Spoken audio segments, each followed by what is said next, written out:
Bienvenue dans Rallume-toi, le podcast pour remettre du mouvement, de l'énergie et du vrai dans ta vie. Moi, c'est Nathalie. Et si tu es là aujourd'hui, c'est peut-être que toi aussi, il y a une partie de toi qui fatigue un peu, une partie de toi qui réfléchit beaucoup, qui tient, qui avance, qui gère, mais qui parfois s'oublie complètement au milieu de tout ça. Ici, on ne va pas faire semblant. On va parler des moments où l'on doute, des moments où l'on se disperse, des moments où l'on sent que quelque chose ne va plus, sans réussir à mettre des mots dessus. On va parler des transitions, des prises de conscience, des déclics, des moments où la vie nous secoue et des moments où l'on décide enfin de se rallumer.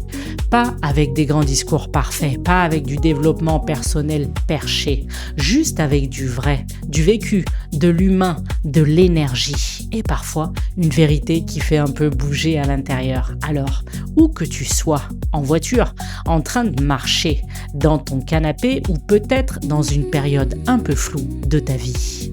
Bienvenue ici et surtout, merci d'être là.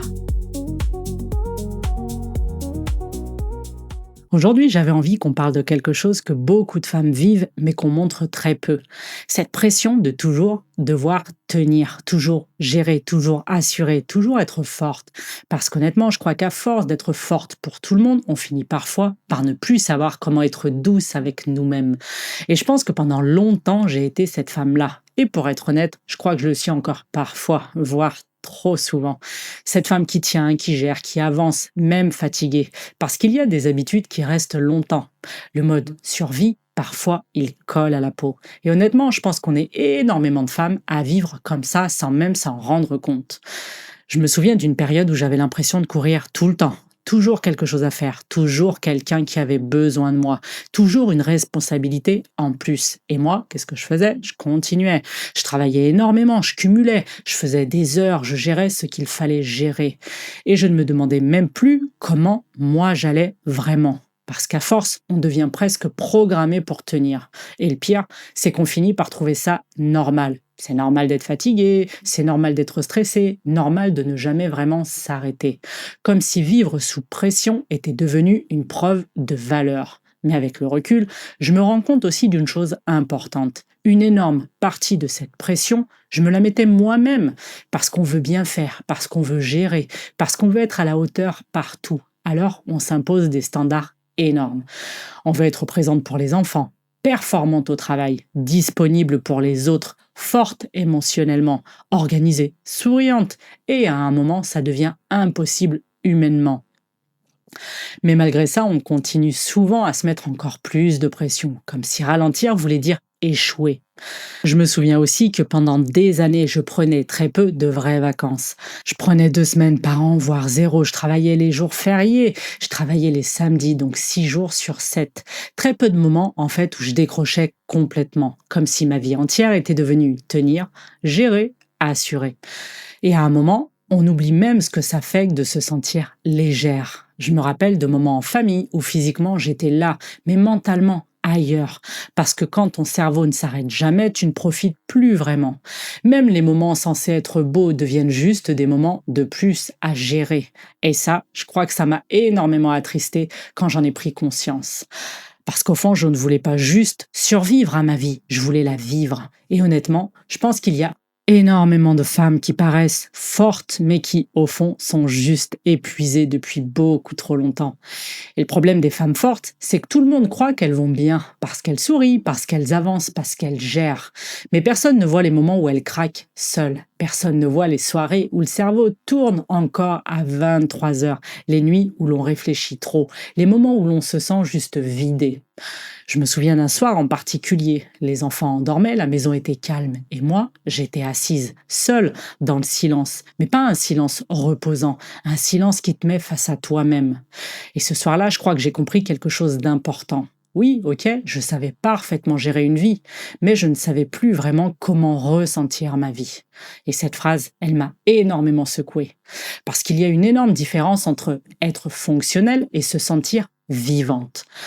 Pendant longtemps, j'ai été fonctionnelle, très fonctionnelle même. Je gérais, je faisais ce qu'il fallait, je tenais debout. Mais intérieurement, je m'éteignais doucement.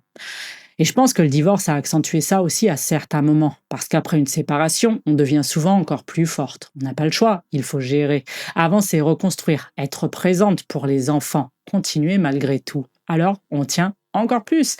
On devient des femmes capables de tout porter. Mais parfois, à force de porter tout le monde, on finit par ne plus sentir son propre poids à soi. Et honnêtement, je crois qu'à un moment, mon corps et ma tête ont commencé à me parler. Cette fatigue mentale, cette sensation d'être constamment sous tension. Comme si je ne savais plus vraiment me détendre profondément. Et pourtant, de l'extérieur, beaucoup me voyaient sûrement comme une femme ultra forte. Et ça, c'est le paradoxe. Le problème des femmes fortes, c'est que tout le monde pense qu'elles vont bien, alors qu'en réalité, elles ont juste appris à ne plus montrer quand ça ne va pas. Et attention, je suis pas en train de dire qu'aujourd'hui tout est parfait, pas du tout et loin de là. Il y a encore des moments où je retombe là-dedans, des périodes où je recommence à trop gérer, à trop porter, à vouloir tout faire. Et je me rends compte aussi d'une chose. Quand je vais mal, mon réflexe à moi, c'est souvent de faire encore plus, de plus travailler, de plus réfléchir, de plus contrôler, de plus chercher des solutions, comme si l'action allait forcément me sauver. Et ça, je pense que c'est mon côté hyperactif. Ce besoin de bouger, d'agir, d'anticiper, de remplir absolument et de produire. Comme si ralentir devenait presque dangereux. Et parfois, je me souviens envoyer des messages à Régine, qui est ma thérapeute énergéticienne, en lui disant « Je suis au bout de ma vie, j'en peux plus, j'ai l'impression que mon cerveau va exploser. » Et très souvent, elle me répond quelque chose du genre « Nat, t'es encore trop dans le mental, tu essayes encore de tout contrôler, reviens dans ton corps. » Respire, fais confiance à la vie un peu. Et honnêtement, au début, ça m'énervait presque parfois. Parce que moi, quand je stresse, mon réflexe, c'est l'action. Bouger, faire, anticiper, gérer. Très yang en fait. Toujours dans l'énergie du faire, du mouvement, du contrôle. Alors qu'elle, elle vient beaucoup plus me reconnecter au yin, c'est-à-dire au ralentissement, à l'écoute, à la respiration, à l'intuition.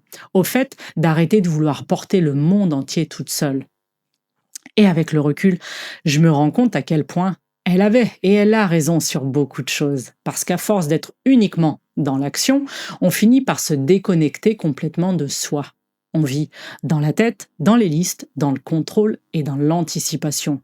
Mais on ne ressent plus vraiment. Et honnêtement, je pense qu'il y a énormément de femmes aujourd'hui qui vivent exactement ça. Des femmes qui ne savent plus vraiment s'arrêter, qui culpabilisent quand elles ralentissent, qui ont l'impression de devoir mériter le repos, alors qu'en réalité, notre corps nous parle souvent, bien avant que l'on craque vraiment. Et aujourd'hui, j'essaye justement d'apprendre ça aussi, revenir plus souvent dans mon corps, courir sans musique, respirer calmement, marcher en nature, danser, mettre de la musique, couper le mental parfois, regarder la nature et ralentir vraiment. Pas pour devenir une femme parfaite ou ultra zen, mais juste pour arrêter de vivre constamment en tension intérieure. Et je crois qu'à un moment, j'ai compris quelque chose d'essentiel. Je ne voulais plus seulement survivre à ma vie, je voulais recommencer à la ressentir. Je voulais du vivant, je voulais du mouvement, de la joie, de l'énergie, des moments où je respire vraiment. Et honnêtement, je crois que certaines choses m'ont sauvée à ce moment-là. Le sport, courir, bouger, la musique, danser parfois seul chez moi, créer, rêver à autre chose. Toutes ces petites choses qui me reconnectaient à moi. Parce qu'au fond, je crois qu'on oublie parfois qu'on a aussi le droit de vivre pour nous, pas seulement de gérer une vie. Et aujourd'hui, je pense profondément qu'on mérite autre chose que le mode survie permanent. On mérite une vie qu'on ressent, une vie avec du vivant dedans. Parce qu'à force d'être celle qui gère, on finit parfois par disparaître un peu soi-même. Et parfois, être forte devient aussi une prison invisible, parce que plus personne ne te demande vraiment comment tu vas. On part du principe que tu vas gérer, comme toujours. Alors si aujourd'hui, t'écoutes cet épisode et que tu te sens fatigué, vide, saturé ou constamment sous pression, peut-être que tu n'as pas besoin d'être encore plus forte. Peut-être que tu as juste besoin de recommencer à prendre soin de toi, de recommencer à respirer, de recommencer à ressentir, à vivre pour toi aussi. Parce qu'au fond, tu n'es pas né uniquement pour tenir une vie. Tu es aussi né pour la ressentir pleinement. Merci d'avoir passé ce moment avec moi. J'espère sincèrement que cet épisode t'aura apporté quelque chose. Peut-être une prise de conscience, peut-être un déclic, ou peut-être juste quelques minutes pour respirer un peu au milieu de tout ce que tu portes. Et si cet épisode t'a parlé, tu peux le partager ou laisser quelques étoiles sur le podcast. Ça aide vraiment Rallume-toi à grandir et à toucher d'autres personnes qui ont peut-être besoin d'entendre ça aujourd'hui. Et si tu veux prolonger l'univers de Rallume-toi, retrouver les liens, les épisodes ou tout ce que je partage, tout est disponible dans la description du podcast. Prends soin de toi et surtout, n'oublie pas de te rallumer. Allez, à très vite pour un nouvel épisode de Rallume-toi.